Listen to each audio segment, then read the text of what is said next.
Hello and welcome to my new video on electric dipoles. So let's start without any further delay.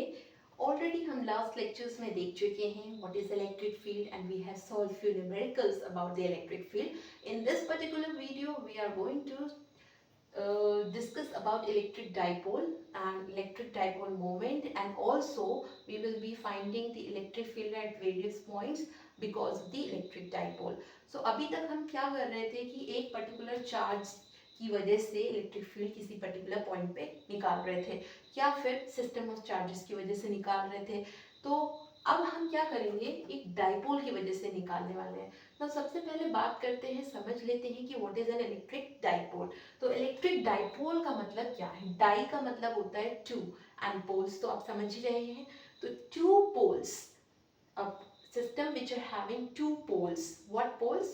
One is carrying minus charge and another is carrying plus charge but of equal strength. Okay, so that system is known as electric dipole. So what is written here?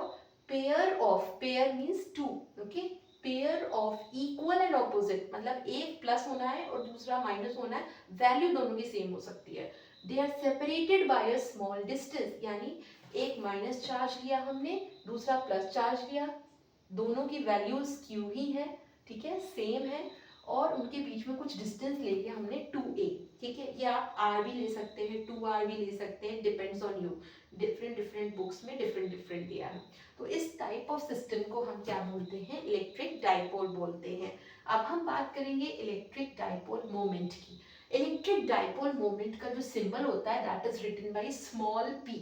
Her physical quantity का एक symbol होता है, तो electric dipole moment का symbol क्या है? Small p, और उसके ऊपर हम लगाएंगे एक वेक्टर का साइन, वो हमें बताएगा कि ये एक वेक्टर क्वांटिटी है। दैट मींस जब भी हम इलेक्ट्रिक डाइपोल मोमेंट की बात करेंगे तो हमें उसका डायरेक्शन भी दिखाना होगा, ठीक है। So now let's define the electric dipole moment. So it is written here, it is the product of magnitude of either the charge, यानी दोनों चार्ज में से किसी एक का मैग्नीट्यूड ले ले, वैल्यू ले ले, और उसको मल्टीप्लाई करें किसके साथ? सेपरेशन के साथ। तो दोनों चार्जेस में से किसी एक का ले लो, Q, ठीक है। तो Q को मल्टीप्लाई करना है किसके साथ? उनके बीच के डिस्टेंस के साथ, सेपरेशन के साथ। तो यहाँ पर हमने डिस्टेंस 2a ली है, इसलिए हमने 2 से मल्टीप्लाई करा है। तो यहाँ पे हम जो ये डिस्टेंस ले रहे हैं इसको वेक्टर मान रहा है, इसलिए vector multiplied by scalar quantity will give you a vector quantity. Now the direction of the dipole moment is from negative to positive charge. हमेशा p की जो डायरेक्शन होगी नेगेटिव से प्लस की तरफ, ठीक है, होगी। It is a vector quantity, already बता दिया है। Coming to the unit, SI unit will be coulomb into meter because this is charge, this is distance. So coulomb into meter. So this was about the electric dipole and electric dipole moment. Now we come to the derivation on how to calculate the electric field at any axial point of the dipole. So let's do that. So now अब हम निकालने वाले हैं किसी भी electric dipole की वजह से किसी एक्सियल पॉइंट पे इलेक्ट्रिक फील्ड। तो electric field you need to derive these very carefully, क्योंकि ये क्वेश्चंस भी आते हैं, इसलिए पहले से ही समझ लीजिए क्या है ये।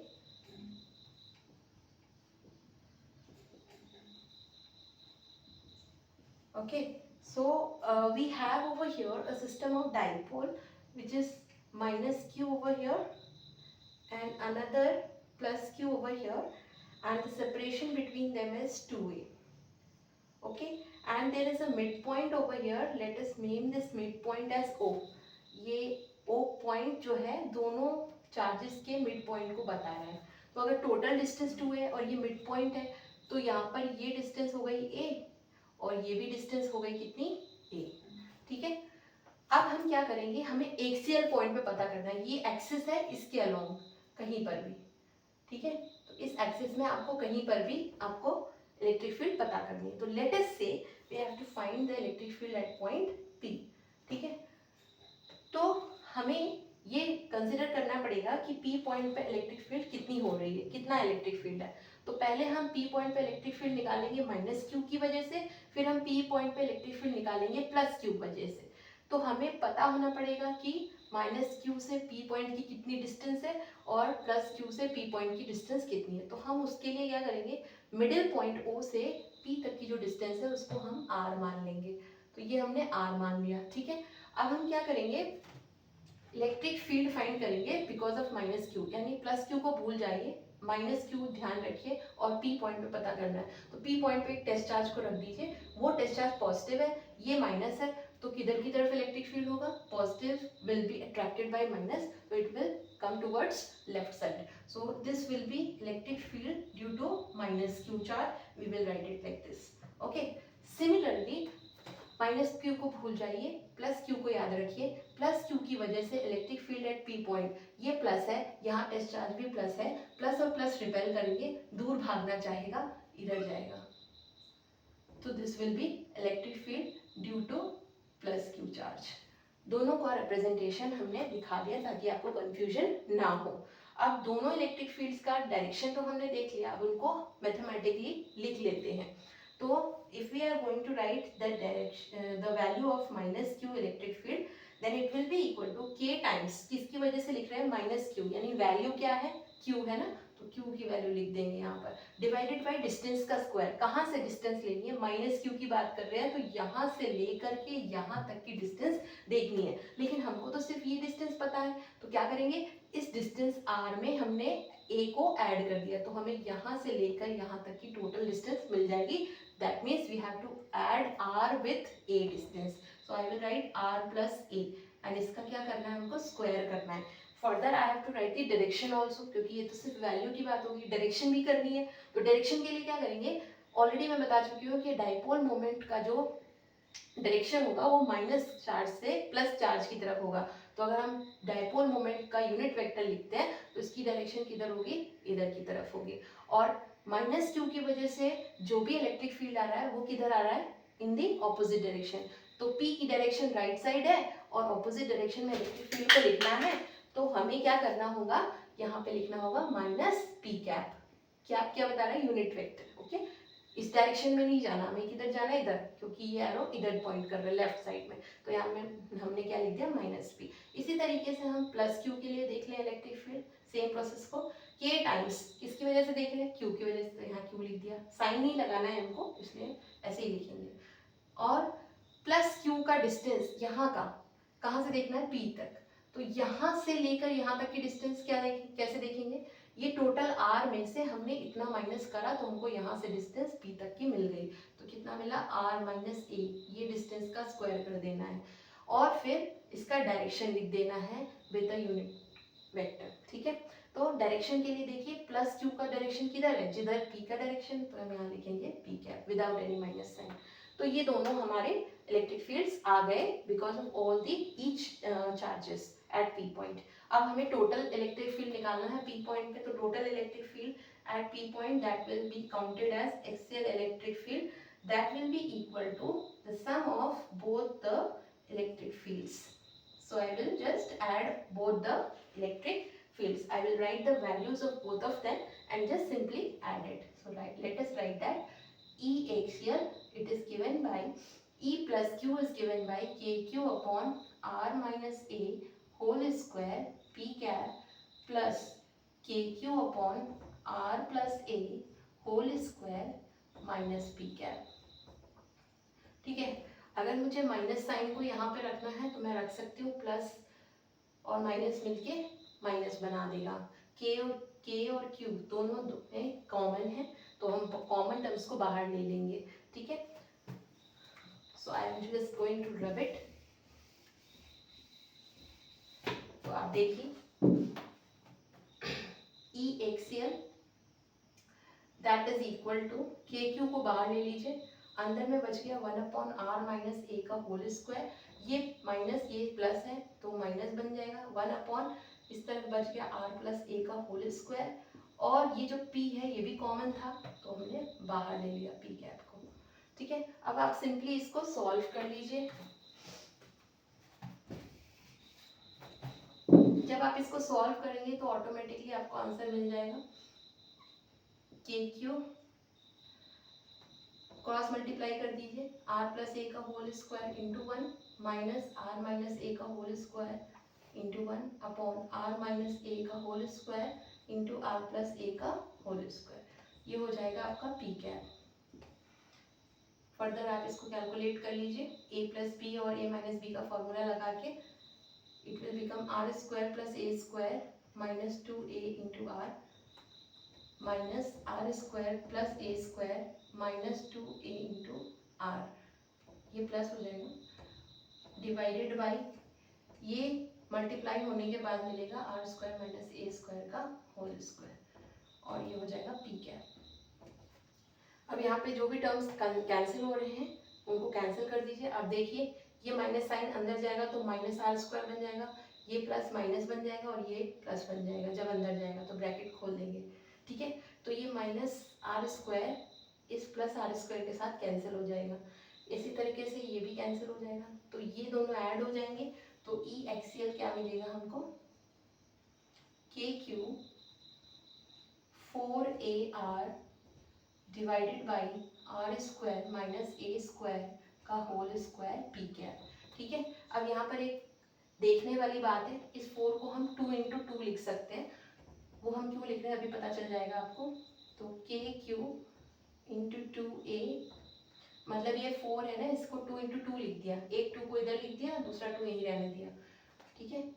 Are upon R square minus A square का होल स्क्वायर और ये हो गया पी कैप। इसको क्यों लिखा है अभी आप समझ जाएंगे। ये q into 2a product of charge multiplied by distance, this is suppose to be written as p, okay, that is dipole moment, this is the definition, so that's why we'll replace it by the symbol p.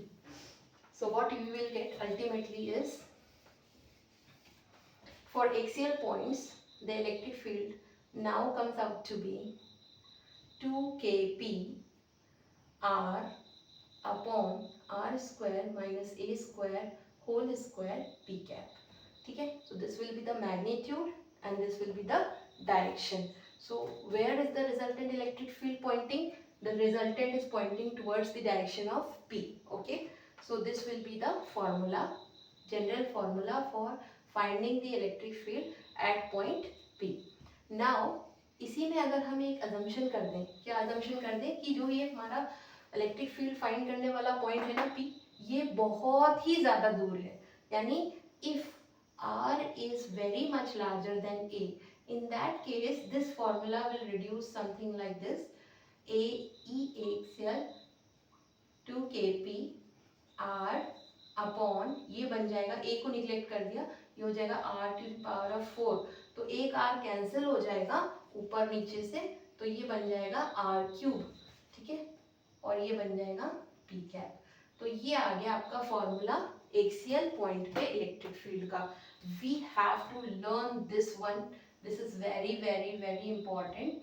Why? Because questions have come on this topic, okay, in CBSE examinations. So please remember this formula, 2024 में आया हुआ question, अभी करेंगे solve, ठीक है। तो this is about the axial formula, axial electric field, ठीक है। अब हम नेक्स्ट टॉपिक पे आते हैं, when we have to calculate the electric field at equatorial points.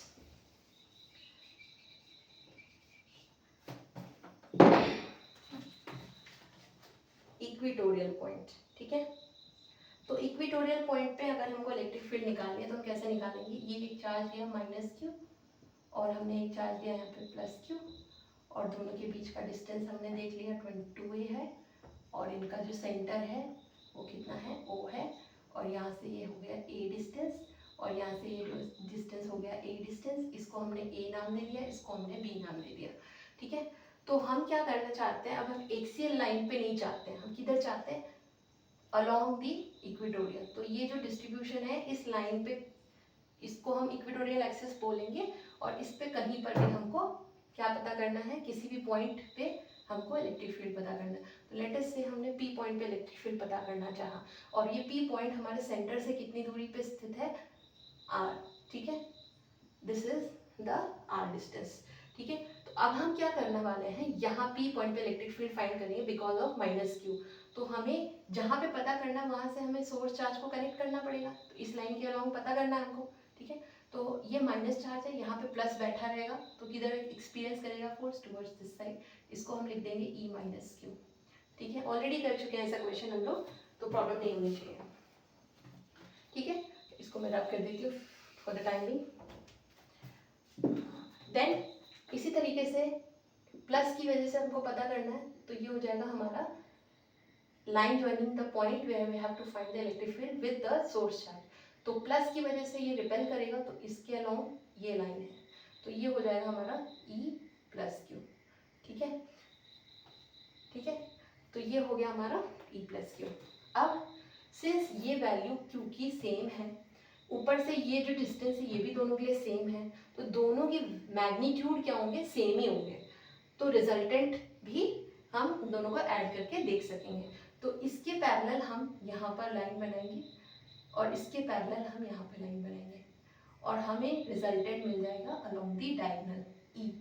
ठीक है, तो आप देख सकते हैं जो रिजल्टेंट इलेक्ट्रिक फील्ड है वो हमारे डाइपोल मोमेंट के डायरेक्शन के ऑपोजिट है। देखिए डाइपोल मोमेंट इधर है और हमारा रिजल्टेंट इलेक्ट्रिक फील्ड किधर आ रहा है, इधर आ रहा है।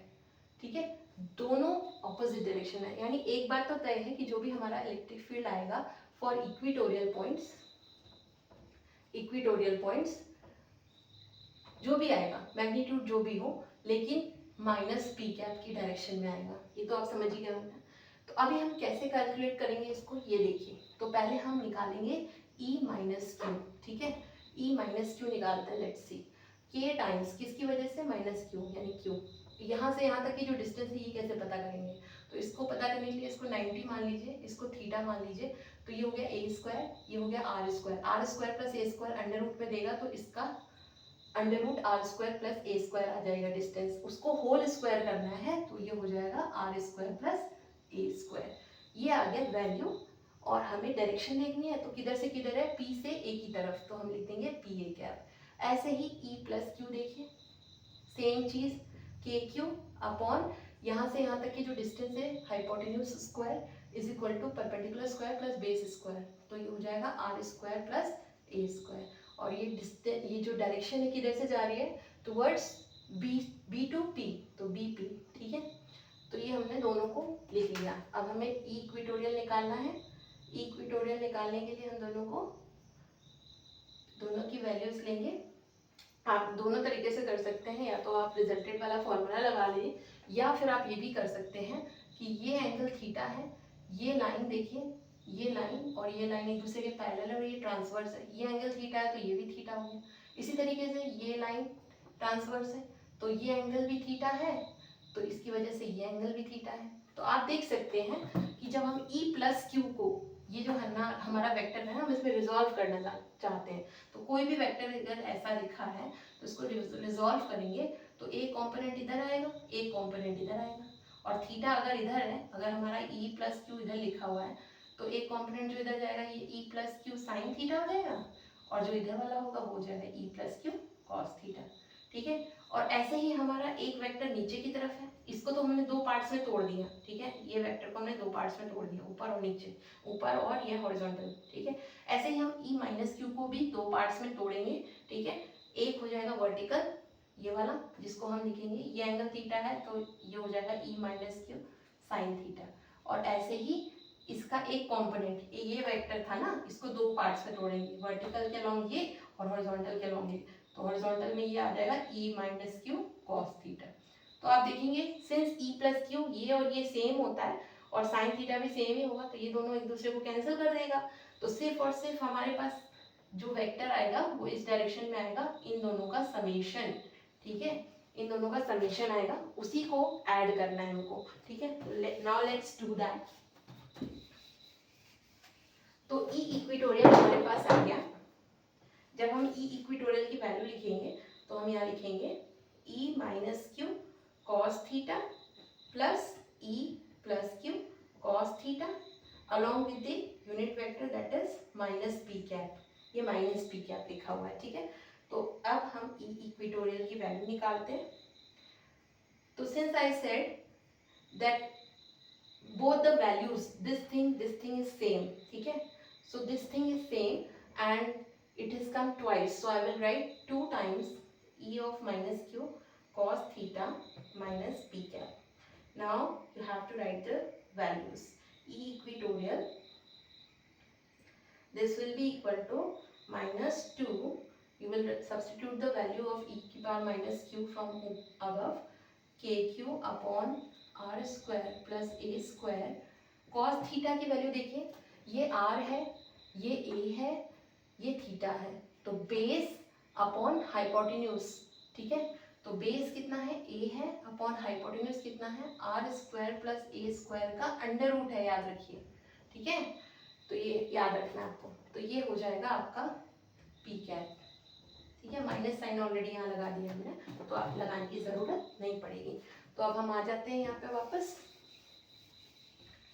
तो हमारा ई इक्विटोरियल क्या बना, यहाँ हमारा ई इक्विटोरियल बना -2k q इंटू ए. अब मैं इस 2 को यहाँ सब्सटीट्यूट कर दूँ, कोई दिक्कत नहीं है, मल्टीप्लिकेशन में है, upon R square plus A square. इसकी पावर 1 है, इसकी हाफ है, 1 प्लस हाफ होता है 3/2, तो यहाँ लिख देंगे 3/2 और ये हो जाएगा पी कैप, ठीक है. तो ई इक्विटोरियल हमारा निकल के आ गया -k q इंटू 2a को हम लिख देंगे p upon R square plus A square 3/2, ये हो जाएगा पी कैप, ठीक है. आप चाहें तो माइनस पी कैप यहाँ लिख सकते हैं, ऐसे भी लिख सकते हैं. So this is the formula for electric field at any point on the equatorial line, ठीक है. Now if we have to further see the assumption that if r is very much greater than a, यानी r जो है a के comparison में बहुत बड़ा है, तो if r is very much greater than a, then we can neglect it. So E equatorial comes out to be kp upon, this will become neglected, 2 gets cancelled, तो r cube हो जाएगा और ये हो जाएगा minus P cap. So this formula you need to remember, ठीक है. Question can come on this also, ठीक है. लास्ट जो आपका पेपर हुआ था अभी CBSE 2024 में, ये पूरा जो डेरिवेशन हमने किया है इक्विटोरियल का, ये डेरिवेशन पूरा पूछा गया था. सो इसको ध्यान से करेंगे, ठीक है. सॉरी 2023 में पूछा गया था, ठीक है. व्हाट वाज द क्वेश्चन, मैं यहाँ पर आपके लिए क्वेश्चन भी लिख दे रही हूँ. That question came in CBSE 2023. The question said derive an expression for the electric field at a point on the equatorial plane of an electric dipole consisting of charges q and minus q separated by distance 2a. Okay, so you can note down this question. This question came in the year 2023 board examination. So remember to derive all the derivations of this chapter so that you can do the direct questions very easily. This was the direct question. No language was twisted over here.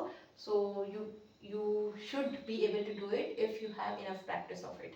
So this was about the equatorial point. Now since we have discussed about the electric dipole moment on the axis and equatorial point, then we can do the questions. Let's do the questions, how the tricky questions comes.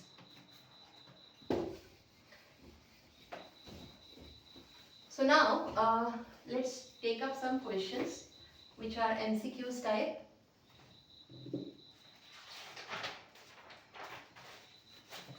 So this question also came in the CBSE examination 2023.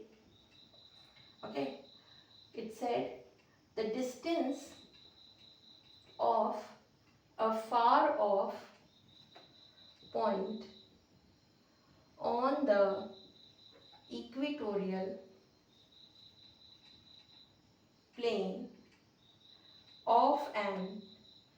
electric dipole is halved, how will the electric field be affected for dipole? Okay, so now let's read the question. Distance of a far off point, बहुत दूर है ना, on the equatorial plane of an equatorial electric dipole is halved. यानी जो r है ना, उसको हमने, जो r डिस्टेंस थी उसको हमने आधा कर दिया. How will the electric field be affected? So for answer लिख रही हूँ, for r is very much greater than a, E equatorial was given by this formula kp upon r cube minus p cap. ठीक है, तो जब हमने r को half किया, when distance is halved, तो जो हमारा नया डिस्टेंस है वो हमारा पुराने वाले का आधा हो जाएगा. ठीक है, तो since e is inversely proportional to r cube, therefore new e dash will be equal to, हम ऐसे कर सकते हैं, e dash upon e will be equal to, inverse है ना, तो इनवर्स में क्या करेंगे, e अगर यहाँ पर नीचे लिखा हुआ है पुराना वाला तो r ऊपर लिखेंगे, और अगर नया वाला e ऊपर लिखा हुआ है तो यहाँ पे r डैश नीचे लिखेंगे. ठीक है, ये करना है हमको. तो हमें ऑलरेडी दे रखा है r डैश किसके बराबर है, r/2 के, तो ये तो r क्यूब ही रहेगा, r डैश की जगह पे r/2 लिख दें और इसका क्यूब कर दें. ठीक है, तो ये हो जाएगा r cube upon r cube upon 8, तो ये 8 ऊपर चला जाएगा और r क्यूब कैंसिल हो जाएगा, तो 8/1. तो हमारा जो न्यू वाला इलेक्ट्रिक फील्ड है वो पुराने वाले इलेक्ट्रिक फील्ड का 8 टाइम्स हो जाएगा. New electric field is increased to 8 times than the old electric field. So this is the answer. Okay, see how the question is coming. So this can be of benefit if you remember the formula. Okay, so learn the formulas. One more question came, let's see that. This also came in CBSE examination 2023. Let's see the question. A point charge situated at a distance r from a short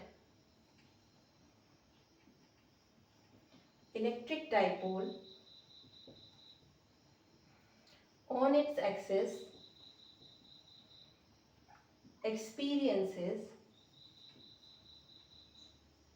a force F if the distance of charge